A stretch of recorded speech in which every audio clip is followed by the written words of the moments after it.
qué gusto poder saludarles hoy desde el sur del continente para compartir un tiempo la palabra. Eh, Escuchando estos motivos de oración, creo que el Señor ha estado hablando a nuestro corazón respecto de lo que necesitamos equiparnos o fortalecer este año para continuar con la vida en la fe, con la vida en el ministerio. Samuel la semana pasada predicó sobre los nuevos comienzos y creo que fue una predica que fue muy esperanzadora. Y yo quedé con la pregunta, ya, el Señor claramente hace algo, ¿cierto? Claramente quiere un nuevo comienzo, pero ¿cuál es nuestra tarea? ¿Cuál es el otro lado de la moneda? ¿A qué nos está invitando el Señor? Y siempre cuando empezamos un año, quizás esa es la reflexión, ¿no? Señor, ¿qué debo fortalecer este año? Y el Señor nos ha contestado a nosotros como familia pastoral, como sus hijos, en el libro de Habacuc. Y quisiera hoy compartir unas breves reflexiones pensando justamente como en esa pregunta. Señor, ¿qué necesitamos equipar en nuestra vida para el mundo que nos tocó vivir y en el mundo en que nos tocó pastorear? Si el Señor nos preguntara hoy, ¿cuál es esa característica que quisieras desarrollar o qué quisieras recibir para equiparte para responder al mundo como nos ha tocado vivir? Bueno, pensando en eso, quisiera compartirles un poco del profeta Habacuc. Yo creo que es un profeta altamente conocido, me imagino que ustedes han predicado, me imagino que ustedes han leído el libro de Habacuc, ¿cierto?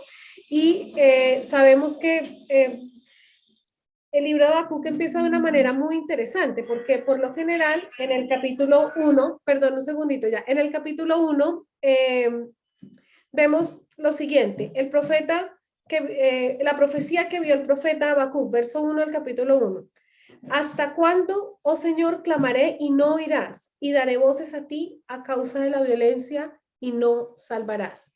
Por lo general, en el Antiguo Testamento, los profetas eran llamados por Dios y era Dios quien iniciaba la conversación. En este caso, el orden se invierte y es el profeta el que se acerca al Señor, ¿cierto? Y se acerca en cierta medida a cuestionar al Señor. Señor, ¿hasta cuándo? Estas son palabras creo que muy conocidas por nosotros, que quizás hemos exclamado, que quizás hemos orado. ¿Hasta cuándo, Señor, vamos a tener la situación que tenemos?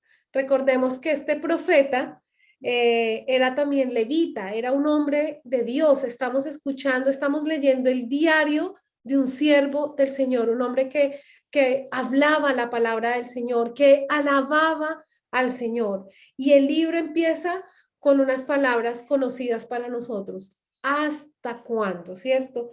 Entonces, ¿hasta cuándo yo te voy a clamar y tú no vas a escuchar? Un poco se siente como la frustración, el temor de Habacuc delante del Señor, o quizás una crisis, y es consciente que necesita que el Señor le hable y que le responda por la situación que está viviendo. ¿Hasta cuándo la violencia? ¿Hasta cuándo no vas a salvarnos? Estaba pensando en la oleada de violencia que tiene Chile en este minuto. Creo que han escuchado, todos los temas migratorios están súper complejos. Escuchábamos a Aníbal, situaciones que él cuenta y que quizás ninguno de nosotros podemos ni siquiera imaginarnos cómo es crecer en un mundo tan violento como el que ha crecido. Entonces, Señor, ¿hasta cuándo? Y sin duda, pues hay momentos en la vida en que llegamos como a este punto de cansancio espiritual, tal vez de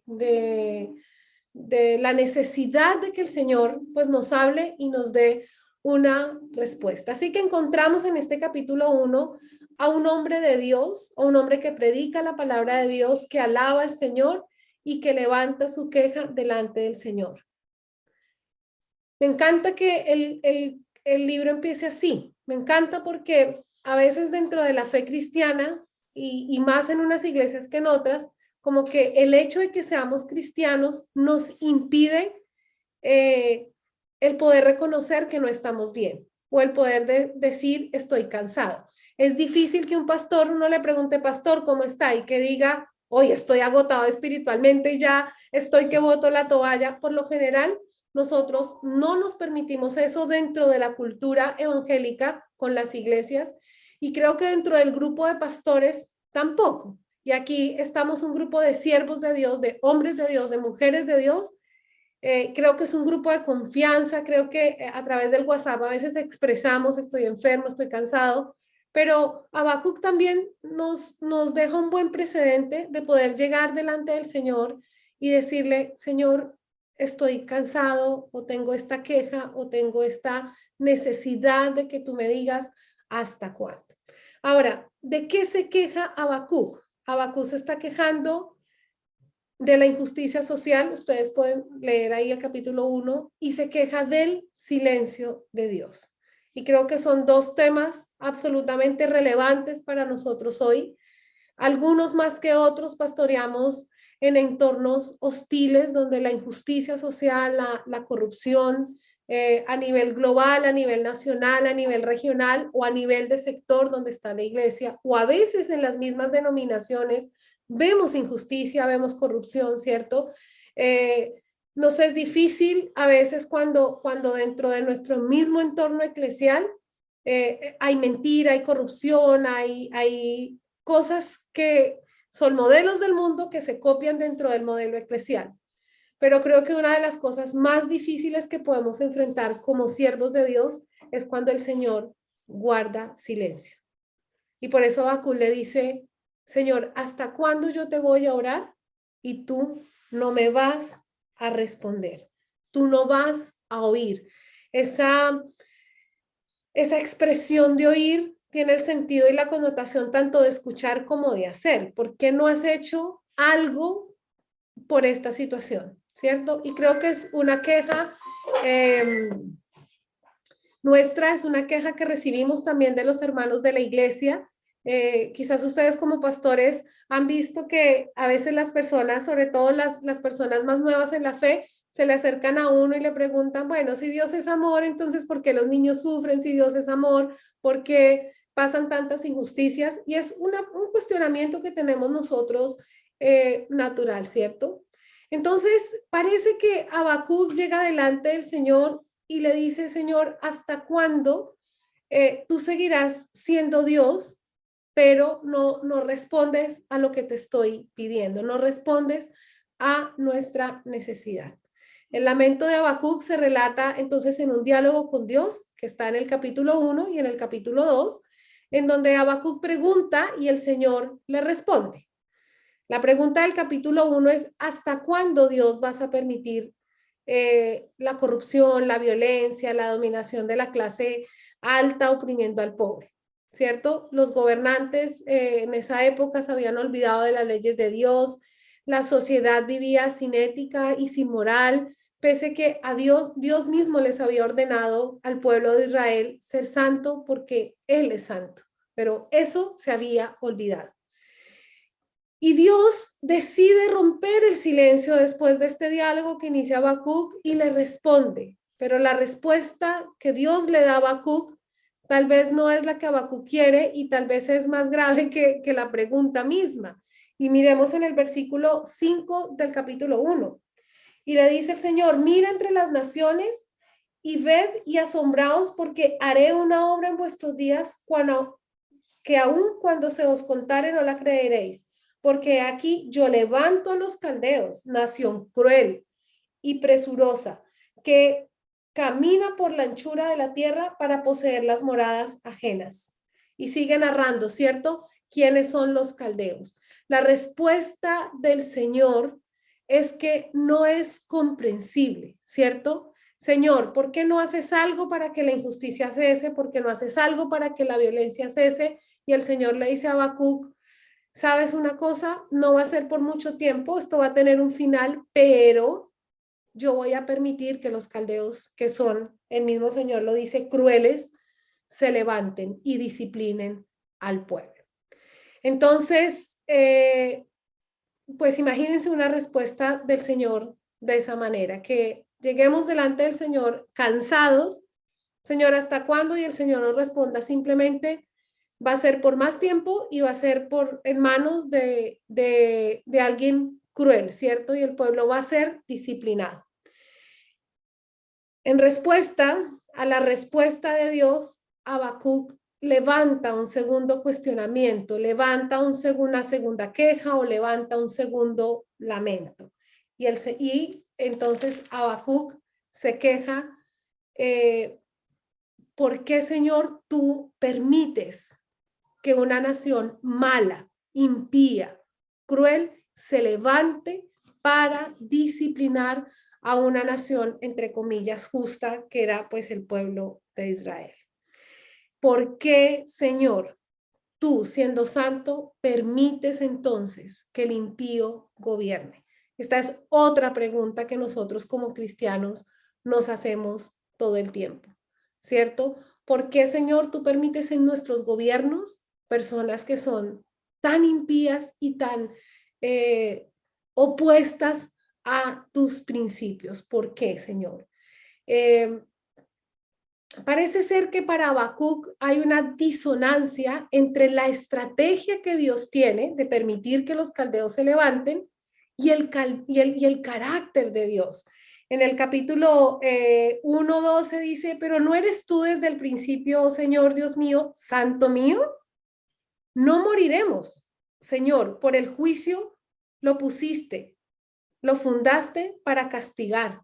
¿No eres tú, Señor, santo, y permites entonces que la nación injusta venga para nosotros? Y yo no sé si nosotros en esta mañana logramos dimensionar la crisis que tenía este profeta, este varón de Dios. No sé si en algunas ocasiones de pronto nosotros mismos hemos cuestionado el carácter de Dios en relación a las decisiones que Dios permite o las decisiones que Dios toma o lo que Él permite para nuestras vidas y para nuestros ministerios, para nuestras naciones. Yo tengo que confesarles que en las últimas elecciones de Chile, en las últimas elecciones presidencial, un poco me pasó eso.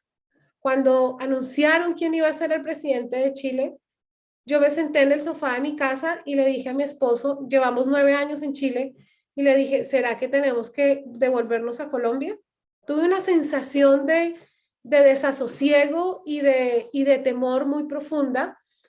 Y bueno, parte de la respuesta del Señor para nosotros es lo que les estoy compartiendo hoy. Entonces, este libro deberíamos leerlo como un momento crítico y un momento dramático en la vida de un hombre de Dios, un momento doloroso. Quizás, como hemos escuchado ahorita de Aníbal, un relato de una situación tan crítica. Y luego el Señor le vuelve a responder a Habacuc. Recordemos entonces la primera pregunta, Señor, ¿hasta cuándo? El Señor le responde, vienen los caldeos, así que sigue para más. Habacuc vuelve a preguntar, Señor, pero ¿cómo permites que el injusto gobierne sobre nosotros que somos tu pueblo? Y ahí viene una respuesta del Señor que me parece que es el corazón del pasaje de Habacuc. Me parece que es lo que el Señor quiere que nosotros también entendamos hoy, ¿cierto? Y está en los versículos del 1 al 5 del capítulo 2. Sobre mi guarda estaré y sobre la fortaleza afirmaré el pie y velaré para ver lo que se me dirá y qué he de responder tocante a mi queja. Y el Señor me respondió y dijo, escribe la visión y declárala en tablas para que corra el que leyere en ella. Aunque la visión tardará aún por un tiempo, más apresura hacia el fin y no mentirá.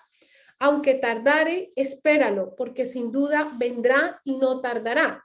El Señor le responde con una instrucción y la primera parte de la instrucción del Señor es escribe una visión. Se va a demorar en llegar, pero ten la certeza de que va a funcionar. Ten la certeza. Verso 4 del capítulo 2. He aquí que aquel cuya alma no es recta se enorgullece, mas el justo por su fe vivirá. Entonces la instrucción, escribe una visión. Reconoce quién es el injusto, ¿cierto? ¿Quién es aquel que se enorgullece y que su alma no es recta?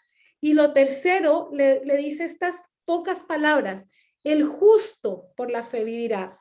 Y también el que es dado al vino es traicionero, hombre soberbio que no permanecerá, se ensanchó como el Señor su alma, y es como la muerte que no se saciará. Antes reunió para sí todas las gentes y juntó para sí todos los pueblos. Y luego viene una descripción de los ayes contra los injustos, de lo que va a pasar con los injustos. Entonces, Habacuc le dice: Señor, ¿cómo permites que el injusto gobierne? Y el Señor le dice: Habacuc, tranquilo, los injustos van a tener su recompensa, y ustedes pueden leerlo en todo el capítulo 2, desde el verso 6 siguientes. Ese, Habacuc, no es tu problema. Lo que sí es tu problema es decidir cómo vas a vivir. Si vas a vivir como el justo, entonces recuerda que el justo vive por la fe. Y estas son, me parece que 3 palabras que suenan muy armoniosamente en el mundo de la fe y de la espiritualidad, ¿cierto? Son 3 palabras que Romanos retoma, que Pablo retoma en Romanos, 3 palabras que Martín Lutero retomó para la Reforma Protestante: la justicia, la vida y la fe. Y creo que son 3 palabras que son relevantes para nosotros hoy, en el mundo en que nos tocó vivir y que nos tocó pastorear. El justo por la fe vivirá. Creo que nosotros tenemos un poco la tendencia de Habacuc y de Pedro de poner nuestros ojos en lo externo y quizás de quejarnos un poco por lo que no está en nuestras manos. Y cuando ponemos nuestra atención y nuestros ojos en lo que no está en nuestras manos, descuidamos lo que sí está en nuestras manos, ¿cierto? Entonces el Señor le dice a Habacuc: no te preocupes por los injustos, igual que se lo dijo a Pedro. Si recuerdan, cuando el Señor se vuelve a encontrar con Pedro en Juan y le dice: ¿qué va a pasar con los otros? Pedro, no te interesa, preocúpate de ti, ¿cierto? Entonces, claro, nosotros pensamos en muchas cosas que están externamente, y creo que en algún punto hay que pensarlas, pero primero hay que pensar en lo que está en nosotros y lo que el Señor quiere que nosotros guardemos, que es nuestra fe. Y ustedes de pronto se preguntarán: ¿cómo le estoy hablando yo a un grupo de pastores de la fe? Bueno, yo creo que nosotros como pastores y como ministros del Señor predicamos mucho de la fe.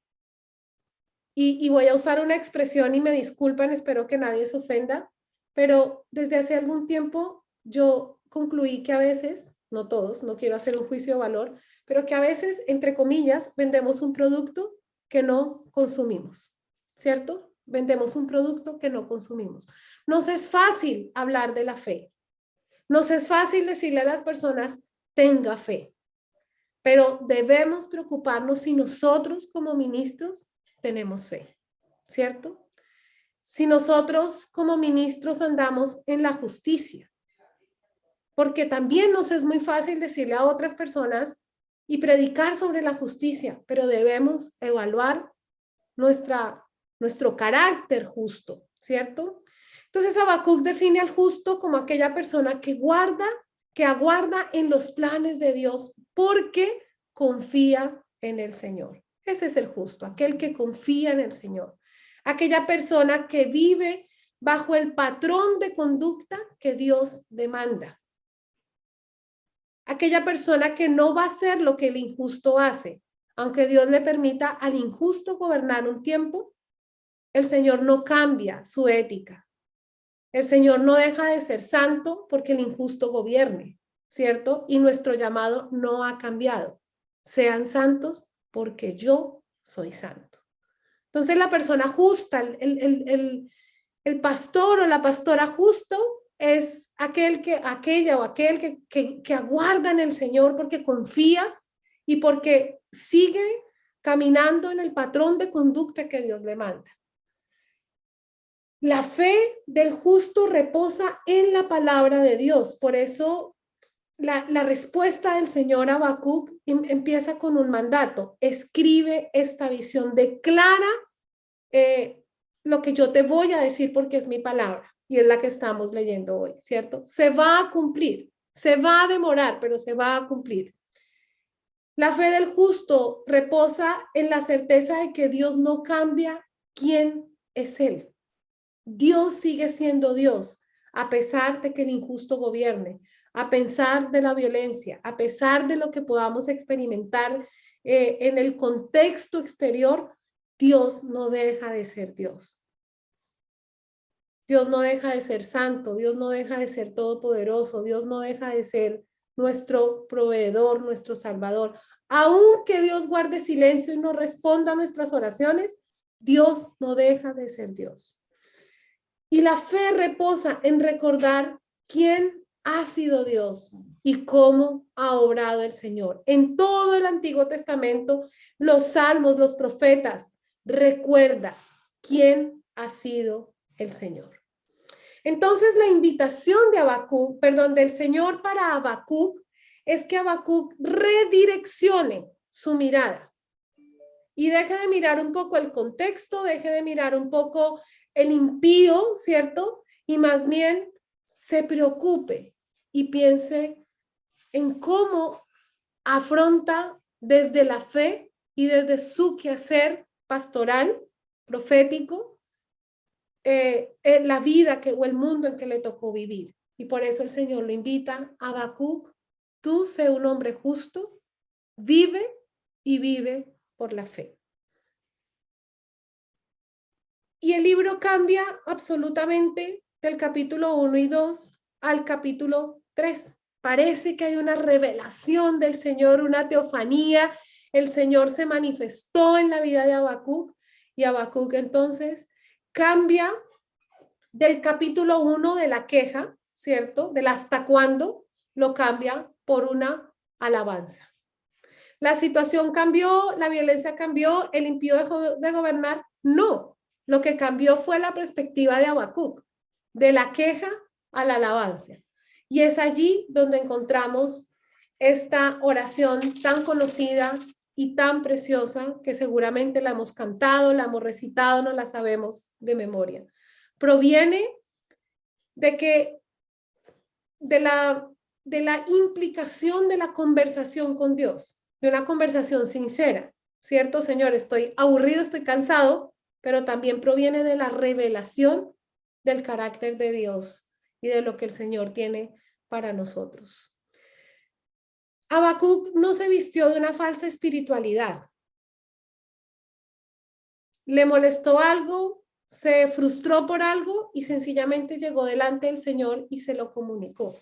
Y yo creo que es importante que nosotros también podamos abrir el corazón delante del Señor y el Señor va a escuchar nuestra oración. Se desgarró delante del Señor, buscó el rostro del Señor hasta que encontró respuesta. Señor, no te quedes callado, ayúdame a entender, abre mis ojos, ¿cierto? Y no se quedó en el hasta cuándo para siempre. Transitó del hasta cuándo hacia la alabanza. Es decir, que el justo puede preguntar: Señor, ¿hasta cuándo? Puede lamentarse, puede, entre comillas, quejarse, pero no quedarse allí, sino avanzar a la rendición a Dios. Y esta rendición surge cuando comprendemos teológicamente y prácticamente quién es Dios y qué demanda de nosotros. Y es allí cuando termina el capítulo 3, verso 17, ya no un Habacuc diciendo: Señor, ¿hasta cuándo? Sino más bien diciendo: aunque la higuera no florezca, ni en las vides haya fruto, aunque falte el producto del olivo y los labrados no den mantenimiento y las ovejas sean quitadas de la majada y no haya vaca en los corrales, con todo yo me alegraré en el Señor y me gozaré en el Dios de mi salvación. El Señor es mi fortaleza, el cual hace mis pies como de ciervas y en mis alturas me hace andar. Aunque no entienda hasta cuándo vamos a vivir esta situación, Con todo me alegraré en el Señor, porque comprendo quién es el Señor. Y es una oración difícil, es una oración compleja, es una oración compleja de hacer, pero es la invitación que el Señor tiene para nosotros hoy. La frustración de la vida se puede vencer a través de la fe, y la fe se alimenta a través de la alabanza. Alabanza no como sinónimo de música, sino alabanza como sinónimo de nuestra expresión genuina de rendición al Señor. La revelación del Señor entonces trajo un nuevo enfoque en Habacuc. Confió en el Señor, se sometió, se gozó, se sintió seguro, y por eso pudo entonar este hermoso canto que conocemos también. Que el Señor nos ayude a transitar entonces desde nuestro hasta cuándo, desde nuestro lamento hacia la alabanza y la adoración. Y que el Señor revele a nuestro corazón, se revele a nuestro corazón. Y aunque predicamos de la fe y aunque andamos en la fe, que realmente nosotros podamos ser hombres y mujeres de fe, que confiamos en el Señor y que podamos rendirnos delante del Señor a pesar de que no entendemos todo lo que necesitamos entender. Les pido, hermanos, entonces que guardemos unos minutos de silencio y pensemos, bueno, cómo esta palabra puede tocar nuestra vida, nuestro corazón, cómo el Señor nos invita. No sé si usted está en el hasta cuándo, si usted está en el momento en que Dios se está revelando o si está en la alabanza suprema, pero donde quiera que nos posicionemos en este momento de la vida, que el Señor pueda ayudarnos y que hoy podamos alabar a nuestro Señor. Y cuando oramos por nuestros hermanos, que podamos también desde la alabanza y desde la confianza clamar al Señor sabiendo que Él responde. Si Él se reveló a Habacuc, se va a revelar a nosotros. Y si Él obró en él y le cambió su visión, pues va a cambiar en nosotros. Y que el Señor fortalezca nuestra fe y que podamos conservar la vida, ¿cierto? Pensamos otra vez, me impactó mucho el testimonio de Aníbal, y pienso, Señor, conserva la vida porque el justo por la fe vivirá. Amén.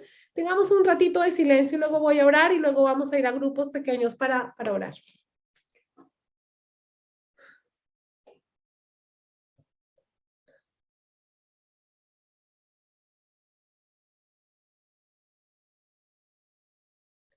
Señor, delante de ti no somos ni pastores, ni predicadores, ni profetas. Simplemente somos hombres y mujeres tan vulnerables, Señor, tan necesitados de tu presencia, tan necesitados de tu provisión, de tu protección, de tu cuidado, anhelando, Señor, que tú contestes nuestras oraciones.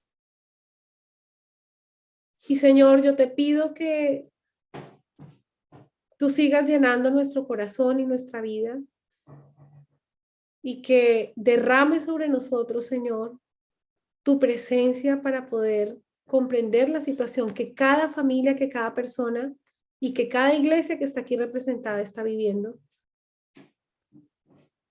Y, Señor, la oración es que podamos ser encontrados delante de ti justos, no por nuestra propia obra o justicia, sino por lo que ha hecho Jesús en nosotros y porque nosotros podamos rendirnos delante de ti. Y, Señor, te pido que la fe pueda estar presente en nosotros cada día, en las situaciones sencillas de la vida, pero también en las situaciones extremas.